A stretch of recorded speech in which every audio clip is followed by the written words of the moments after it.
7절 말씀을 가지고 사랑 가운데 행해라 라는 제목으로 은혜 나누겠습니다. 다 같이 말씀 읽겠습니다.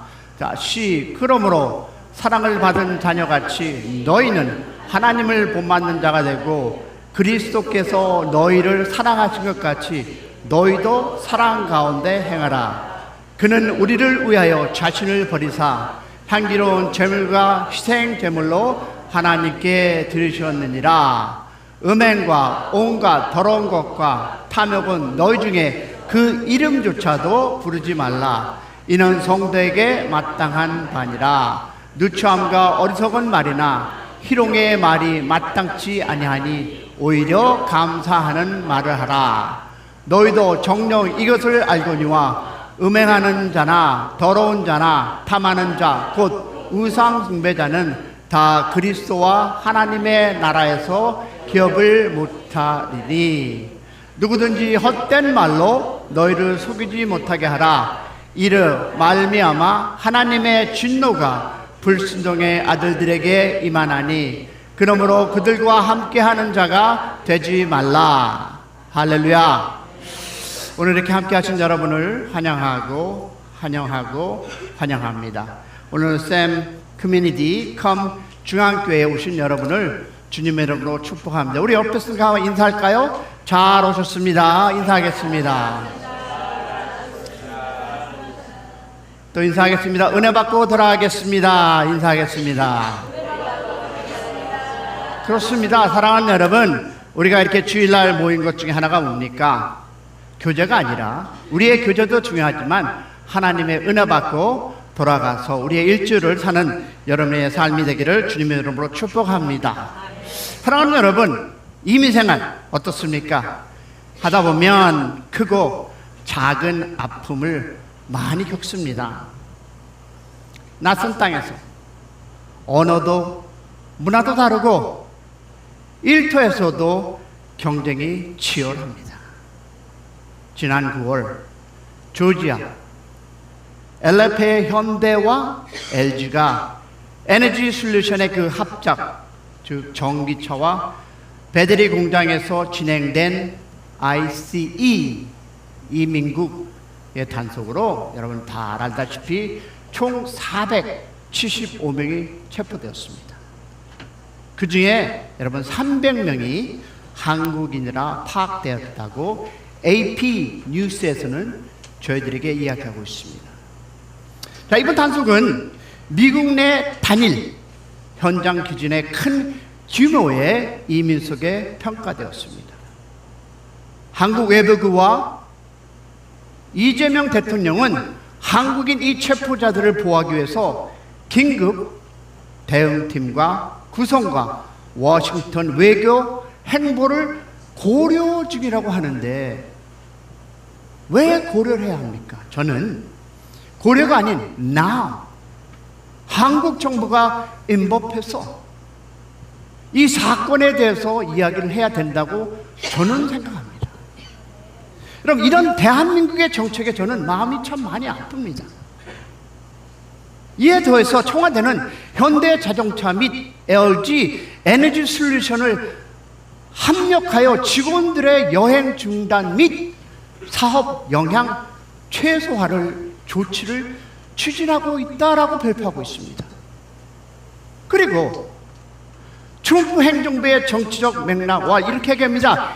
이 단속은 고용, 즉 불법 고용 관한에 대한 수개월간의 수사 바탕으로 진행되었다라고 신문은, 한국은 아닙니다, 미국 신문은, 언론은 이야기하고 있습니다.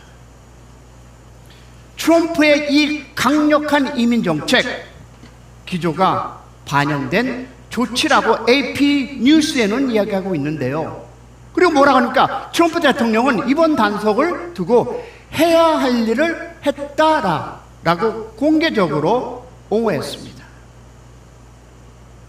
여러분 알다시피 배터리 공장은 조지아주에서 가장 큰 경제개발 프로젝트 중 하나였으며 이번 단속으로 인해서 미국 내 한국 기업 투자의 법적 불확성과 양국 관계의 긴장이 고조되었다고 저는 여러분과 나누고 싶습니다.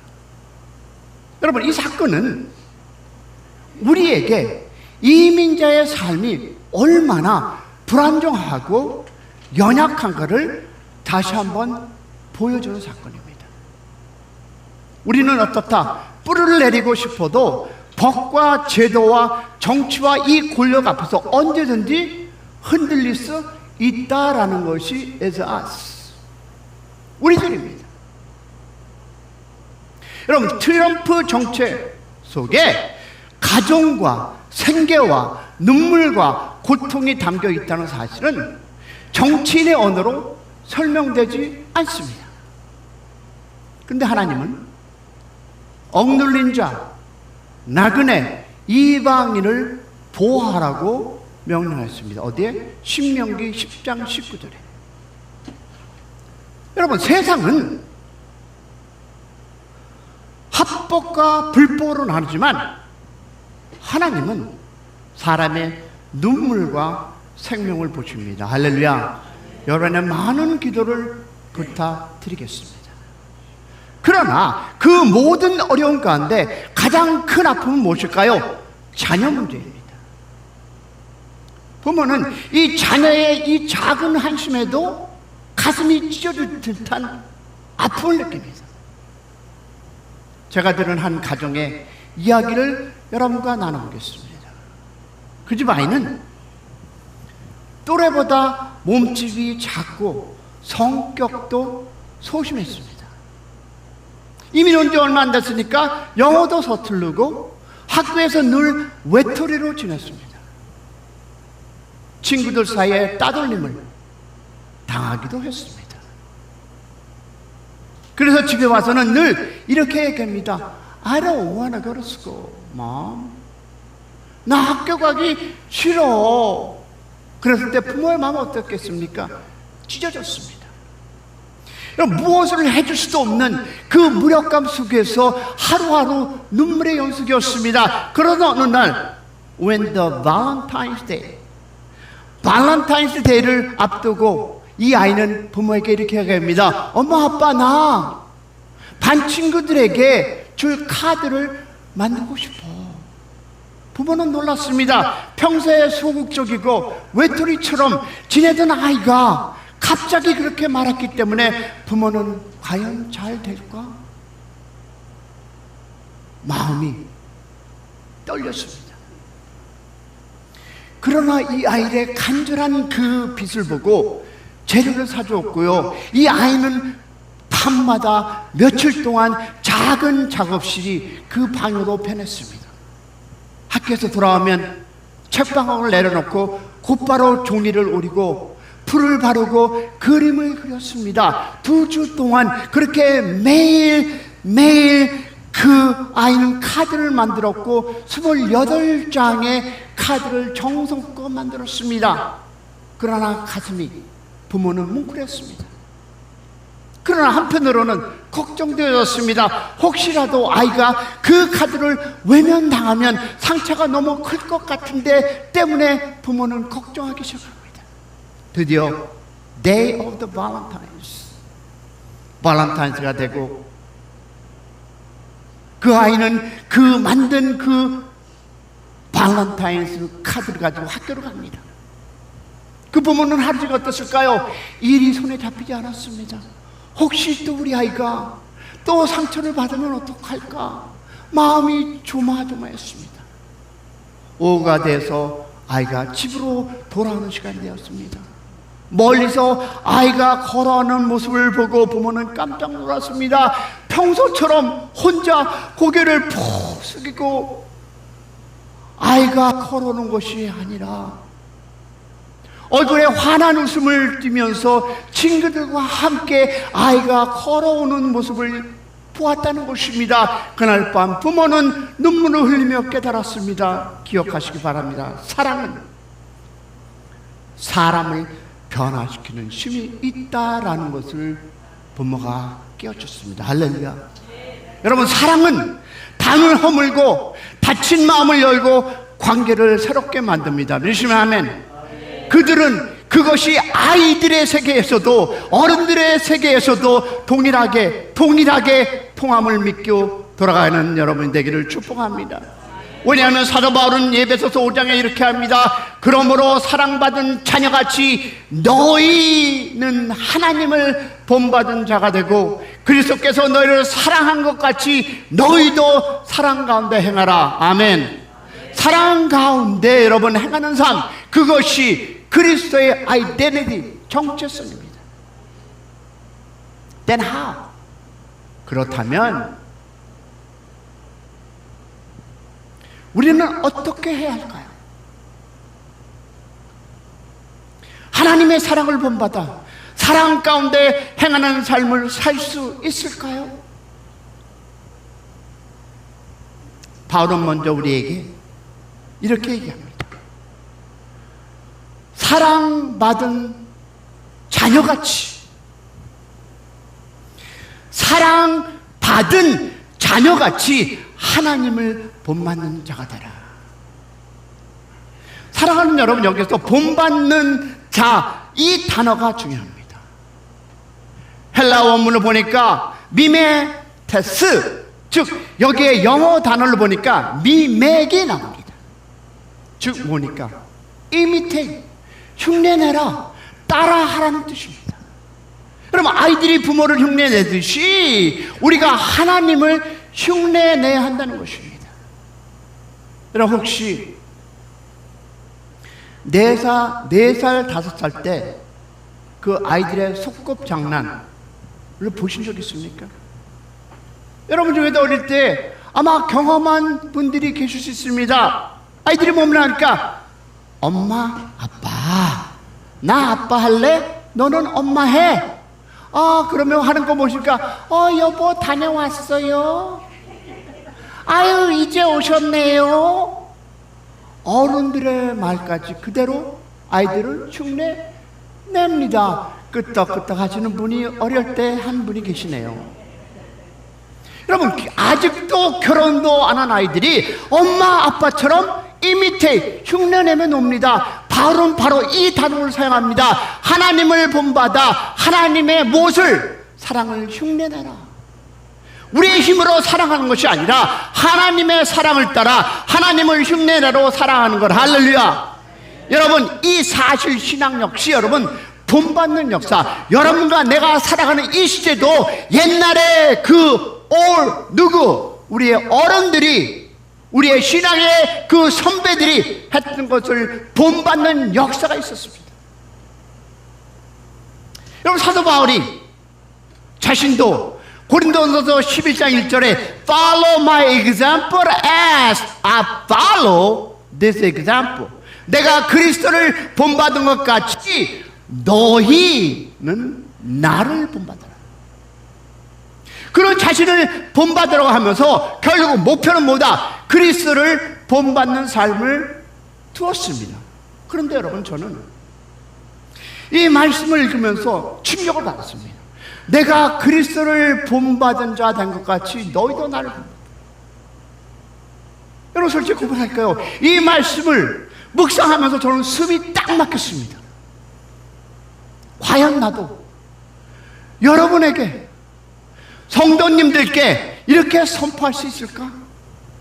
내가 이 쌤이 그리스도를 본받아서 여러분에게 선포하니까 여러분도 나같이 사세요라고 할 수 있을까에 저는 숨이 콱 막혔습니다. 이 질문이 제 마음을 붙잡았습니다. 그래서 저는 보았습니다. 이 바울의 담대함은 교만이 아니었는가? 먼저 기억할 것은 여러분 바울이 교만해서 이런 말을 한 것이 아니라는 점입니다. 여러분 아시다시피 그는 이미 고백했습니다. I am the least of apostles. 나는 사도 중에 가장 작은 자다. 나는 죄인 중에 계시다. I am the foremost sinner. 라는 그 무엇이 바울이 이렇게 담대히 나를 본받으라 라고 말할 수 있을까? 그 이유는 단 하나입니다. 자신의 삶을 온전히 그리스도와 그 십자가의 복음을 연결시켰기 때문에 할렐루야. 그래서 그는 다시 한번 얘기합니다. 본받아라 라는 깊은 의미는 여러분 단순히 흉내가 아닙니다. 누군가의 말투를 흉내내는 것이 아니라 그 사람의 삶의 데스니, 방향, 가치관, 태도 가치를 그 자체를 따르라는 것입니다. 할렐루야. 바로 내가 말한다. 내가 그리스도를 따라 살듯이 너희도 내 삶을 보며 그리스도를 따라가라. 그럼 고백하는 우리 모두가 되기를 소망합니다. 내가 이렇게 사니 너도 이렇게 살아라 라는 고백이 여러분의 인생에, 여러분의 가정에 함께하기를 축원합니다. 즉 나를 본받으라는 말은 결국 그리스도를 본받으라 라는 초대입니다. 믿으십니까? 그럼 우리 자신에게 주는 도전은 무엇일까요? 바울은 자신의 완전함을 내세우는 것이 아니라 자신의 연약함 가운데 역사하신 누구를? 그리스도, in Christ, the grace, 은혜를 내세웠습니다. 그래서 나를 보지 말고 내 안에 계신 그리스도를 보라 담대함으로 선포할 수 있었던 것입니다. 그러기 위해서 우리는 삶이 본이 되어야 합니다. 사랑하는 여러분, 우리의 말보다 중요한 것은 무엇일까요? 우리의 삶입니다. 어디에서? 가정의 삶 속에서, 직장의 삶 속에서, 여러분의 비즈니스 삶 속에서, 교회 안에서의 태도, 이 모든 것이 누군가에게는 복음의 책이 된다는 것을 기억하시기를 소망합니다. 여러분의 행동과 여러분의 입술에 그 터져나오는 그 말이 여러분 복음의 시작임을 믿기를 소망합니다. 여러분은 어떤 말로 이웃사람과 어떤 말로 여러분의 비즈니스와 어떤 말로 교회에서 여러분은 섬기고 계십니까? 왜냐하면 그 입술에 뱉어나오는 그 말이 여러분 바로 복음의 책이기 때문입니다. 우리가 완전하진 않지만 은혜 가운데 살아갈 때 성도들과 자녀들은 우리의 삶 속에서 그리스도를 만나는 축복이 있기를 축원합니다. 여러분, 초대 교부 폴리캅은 스승 요한을 본받아서 끝까지 믿음을 지켰습니다. 순교의 순간에서도 이렇게 고백했습니다. 나는 지금까지 80년 동안 주님을 섬겼는데 주님은 한 번도 나를 버린 적이 없다. 내가 어찌 그분을 부인하겠느냐. 여러분 찬양 생각나십니까? 주님은 나를 한 번도 버리지 않고. 이래서 저는 찬양을 읽지 못합니다. 땡큐, 됐습니다. 자, 찬양하시는 분들 많이. 그래서 우리는 찬양이 살아나야 합니다. 그러니까 왜? 나 같은 사람이 있으니까. 여러분, 그는 뭡니까? 그리스도를 본받아 죽을 때까지 충성했습니다. 여러분 알다시피 그의 역사 속에서 종교개혁자 마르틴 루터는 말씀 앞에서도 그리스도를 본받는 길을 선택했습니다. 권력과 위험 앞에서도 이렇게 고백합니다. 뭐라고? 내 양심은 하나님의 말씀에 사로잡혀 있습니다. 할렐루야. 그래서 나는 다르게 할 수 없다. 내가 서 있다라는 말씀. 이처럼 믿음의 선배들은 자신을 따르는 것이 아니라 모두가 그리스도를 본받는 길을 우리로 인도했듯이, 성도 여러분, 본받는다는 말은 단순히 외적인 흉내만이 아닙니다. 그것은 the direction of the inner life, 내면의 방향을 말합니다. 아이들이 부모를 따라하면서 자라듯이 우리가 하나님을 따라서 점점 더 하나님을 닮아가는 그런 인생이 되기를 축복합니다. 그러면 하나님의 사랑은 어떤 사랑일까요? How can we follow the example of love? 어떻게 그 사랑을 본받을 수 있을까요? 바울은 두 가지 얘기합니다. 첫째, 하나님의 사랑을 입어야 하고, you need to put on the God's love. 둘째, 그리스도를 본받아 아낌없이 주어야 한다. 믿으시면 아멘. 그렇습니다. 하나님의 사랑을 입어야 합니다. 바울은 이렇게 말합니다. 사랑을 받은 자녀같이. 사랑은 내가 먼저 하는 것이 아닙니다. 먼저 하나님의 사랑을 받아야 할 줄로 믿습니다. 여러분 아십니까? 우리 인간의 본성은 어떻습니까? 우리는요, 이기심과 죄성입니다. 우리 흔히 말합니다. 부모와 자식은 저절로 사랑한다. That's not true. 아닙니다. 그렇지 않습니다. 오늘 신문을 보면 어떻습니까? 부모가 자녀를 학대하거나 자녀가 부모를 버리는 일들이 끊임없이 보도됩니다. 여러분, 이런 단순히 몇몇 특별한 사람들의 문제가 아닙니다. It has an inherent naturally. 우리 안에도 같은 본성이 있습니다. 우리는 죄로 인해서 타락한 본성을 가진 존재입니다. 할렐루야, 믿으십니까? 그래서 by the natural, the people's self-centered. 무슨 뜻입니까? 본능적으로 자기밖에 모릅니다. 여러분은 아닌 것 같으네요. 나만 그렇습니까? 그러므로 우리가 사랑할 수 있는 길은 단 하나. First, 하나님의 사랑을 입는 것입니다. 할렐루야. 그래서 그 사랑을 상처받고 치유한 하나님의 사랑으로, 즉 다시 말해서 한 목사님이 계셨습니다. 그 간증을 한번 생각해 봅니다. 이 목사님은요, 학문도 따봉 좋고요, 설교도 잘했지만 목회를 하지 못했습니다. 교인들과 서로 상처 주며 교회는 항상 분란의 전쟁터였습니다. 이 목사님은, 그 목사님의 이유는요, 어린 시절 받은 상처 때문이었습니다. 부모에게 버림받고 그 안에서 자라면서 겪었던 그 외로움과 소외감이 깊은 상처로 남아 있었습니다. 그는 새벽마다 하나님께 울부짖습니다. 하나님, 왜 제 목회는 안 됩니까? 그때 하나님께서 주신 말씀이 바로 오늘 요한복음 3장 16절입니다. 다 아시죠? 하나님이 세상을 이처럼 사랑하사 독생자를 주셨으니. 그날 그는 처음으로 이 말씀을 자기 이름을 넣었습니다. 하나님이 세상을 사랑한 것이 아니라 나 샘을 사랑한 것 같이 사랑하셔서 독생자를 주셨구나 라는 그 깨우침에 그 순간 그의 눈물이 쏟아졌습니다. 수많은 상처가 치유되었고 그 목회는 달라졌습니다.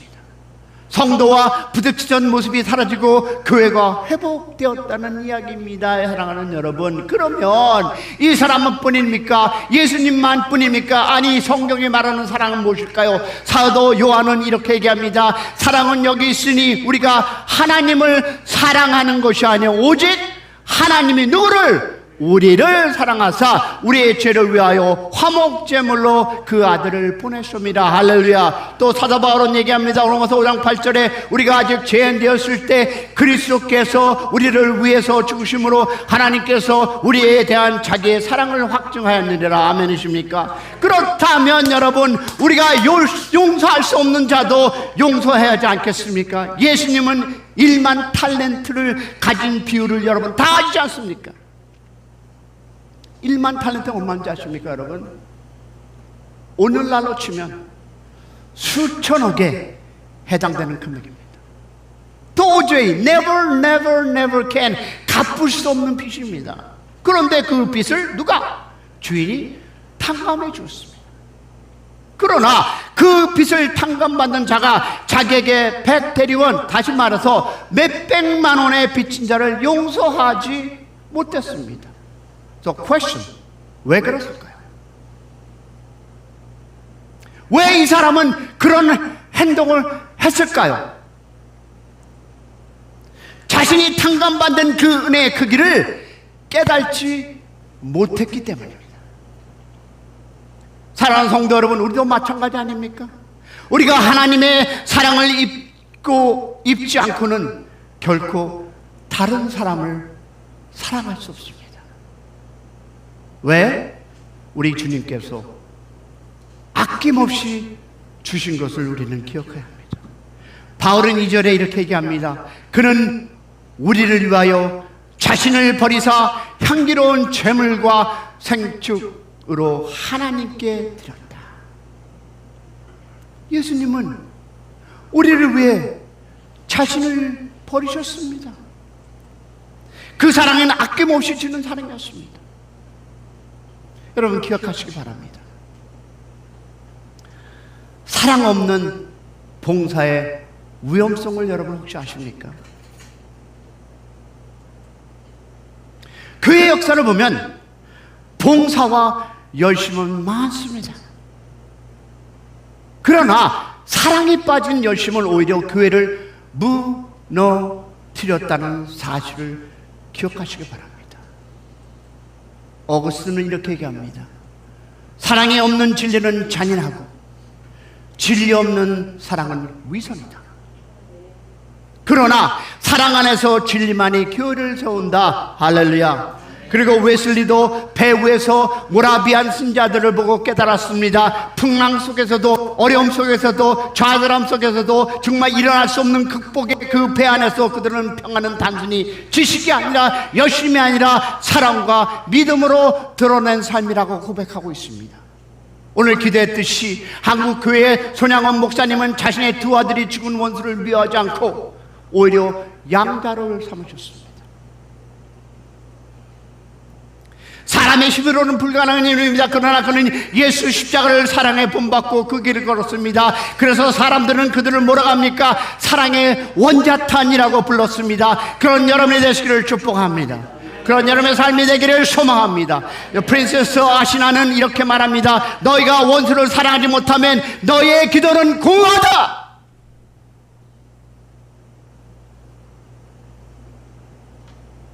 고린도전서 13장에 선포합니다. 사랑이 없으면 아무것도 아니다. 아무리 은사가 큰 은사, 아무리 큰 헌신이 있어도 사랑 없으면 다 공허하다고 얘기합니다. 사랑하는 여러분, 사랑으로 섬기시고 사랑으로 나누시고 사랑으로 위로하시고 사랑으로 함께하는 그런 교회, 샘 중앙 커뮤니티 교회가 되기를 축복합니다. 축원합니다. 여러분 혹시 아낌없이 주는 나무 스토리 들으셨습니까? 쉘 실버스타인의 아낌없는 나무는 짧은 동화지만 전 세계 많은 사람의 마음을 울렸습니다. 이야기는 단순합니다. 한 소녀가 있었습니다. 그는 늘 나무와 함께 놀았습니다.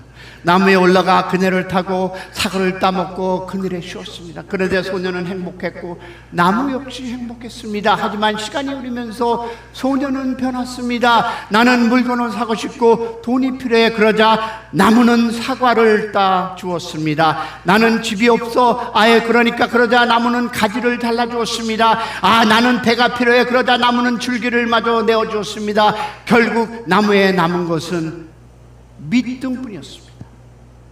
그런데도 나무는 마지막까지 얘기합니다. 얘야, 이제는 너에게 줄 것이 아무것도 없구나. 하지만 내 밑둥에 앉아 쉬어라. 나는 내가 앉아 쉴 수 있는 자리가 되고 싶구나. 이것이 바로 아낌없이 다 주는 사랑이 아니겠습니까? 우리는 어떻습니까? We are so selfish. 네가 주면 내가 갖고, 내가 주면 너가 갖고, 이거 주면 내가 주고. 여러분, 이것은 that is not true love. That's a conditional love. 조건적 러브 아닙니까? 이 나무같이 끝까지 주는 것이 여러분 하나님의 사랑이 아닐까요? 이 이야기는 여러분 부모님의 사랑을 떠올리게 합니다. 자식을 위해 가진 것을 다 주는 부모님의 마음. 그러나 더 깊이 보면 이 이야기는 바로 예수 그리스도의 사랑을 보여줍니다. 할렐루야. 왜? 예수님은 누구를? 우리를 위해 자신을 내어주었습니다. 믿으십니까? 자신의 시간과 눈물과 말씀과 능력을 내어주셨고, 마지막에 어디에? went to cross, 십자가에서 생명까지 버리심을 우리에 살리셨습니다. 할렐루야! 예수님 아시면 할 수가 없습니다. 그런데 여러분, 예수님만 뿐이었습니까? 성경 속에 사랑을 보겠습니다. 요셉은 어떻습니까? 요셉 형들에게 배반을 당했지만 그들은 용서했습니다. 그리고 창세기 50장 1절에 이렇게 합니다. 당신들은 나를 해하려고 했으나 하나님은 그것을 무엇으로? 선으로 바꾸사 오늘같이 많은 사람의 생명을 구하게 하셨다. 할렐루야. 그것뿐입니까? 사도 바울은 얘기합니다. 고린도후서 11장에서 바울은 자신의 고난받은 이야기를 나열합니다. 매맞고 주먹고 감옥 갔고 파손됐고 굶주림, 그러나 끝까지 교회를 사랑하며 자신을 내어줬습니다. 그런 여러분이 되시기를 주님의 이름으로 축복합니다. 그러므로 사랑은 단순한 the feeling, nothing but a feeling, 감정이 아닙니다. 믿으십니까? 아멘 안 하시고 보니까 배가 고프신가 보네요. 그것은 뭘까요? 자기 희생입니다. 사랑은 단순한 감정이 아니라 자기 희생입니다. 우리가 그리스도를 본받아 아낌없이 줄 때 가정이 변화되고 교회가 변화되고 사회가 변화되고 여러분의 비즈니스가 변화되리라 믿습니다. 그런 것을 세우는 공동체가 되기를 소망합니다. 여러분, 사랑은 사람을 변화시키는 능력이 있습니다. 하나님의 사랑을 먼저 입고, 누가? 내가 그리스도를 본받아 아낌없이 줄 때 우리는 비로소 사랑 가운데 행할 수 있습니다. 할렐루야. 오늘날 가정이 무너지고 공동체가 흔들리고 사회가 병들은 이유는 사랑이 식었기 때문입니다. 그러나 하나님의 사랑을 입은 우리가 다시 사랑으로 행하고 가정이 회복되고 교회가 살아나며 이 땅에 하나님의 나라가 되기를 축원합니다. Love is not a word. 여러분, 사랑은 말이 아니라 but action, 행동입니다.